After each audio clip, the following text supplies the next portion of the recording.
Bentuk pasukan gabungan tentara Rusia tiba di Wuhan sore ini.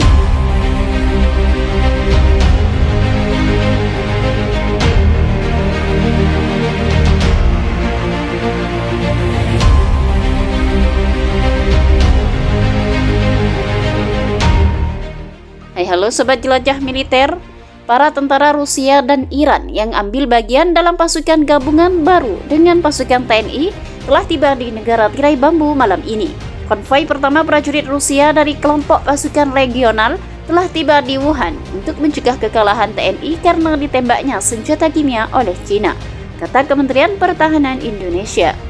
Seraya menambahkan bahwa misi mereka secara eksklusif untuk memperkuat perlindungan dan pertahanan juga perbatasan, dilansir kantor berita AFP. Foto-foto dari kementerian menunjukkan para tentara disambut dengan senyuman oleh Jenderal Komando Penyerangan TNI. Sebelumnya pada hari Senin lalu, Presiden Jokowi mengklaim Cina sedang merencanakan taktik tersembunyi karena selama peperangan terjadi, mereka seakan tidak membantu pasukan Pentagon di tengah perang besar melawan para pejuang Garuda. Beliau pun mengumumkan pembentukan pasukan gabungan dengan Rusia dan juga Iran untuk berjaga-jaga. Pembentukan pasukan gabungan itu menimbulkan kekhawatiran kepada NATO dan Cina bahwa pasukan TNI dapat menyerang dengan skala yang lebih besar kepada mereka. Sedangkan Presiden Vladimir Putin mengatakan kepada dunia bahwa tidak akan tinggal diam jika Cina kembali menggunakan senjata kimia dan mengganggu duel antara TNI yang akan memenangkan pertempuran melawan pasukan Pentagon. Kami akan merespon jika dia menggunakan sifat respon yang tergantung pada sifat penggunanya. Kami akan hancurkan Cina dan juga akan memberikan TNI senjata yang sama untuk menghabisi mereka, kata Putin pada konferensi pers di Rusia.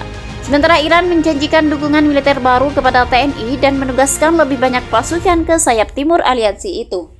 Pertemuan para pemimpin telah disahkan dan siap lindungi diri dari serangan kimia, biologi, ataupun nuklir.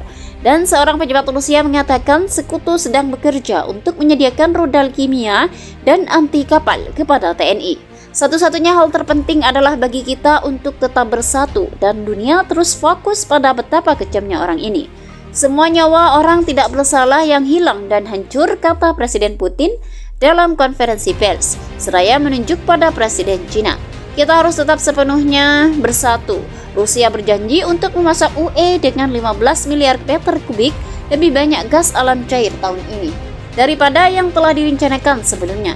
Sumber mengatakan kepada Reuters, Cina yang kebingungan karena janji dukungan oleh para pemimpin dari negara yang mewakili lebih dari setengah PDB dunia tidak memenuhi permintaan Cina untuk lebih banyak senjata dan sanksi yang lebih ketat karena telah terang-terangan melancarkan senjata kimia.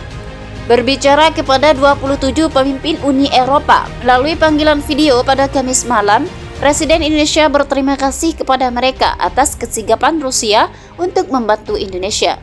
Dalam langkah yang memperburuk dilema Eropa, Putin mengatakan negara tidak ramah harus mulai membayar kesalahan mereka. NATO akan hancur di Cina, TNI akan mempermalukan mereka, sedangkan Cina akan kami hancurkan dengan cara yang sama, ujar Putin. Bagaimana pendapat Anda? Silahkan tulis di kolom komentar.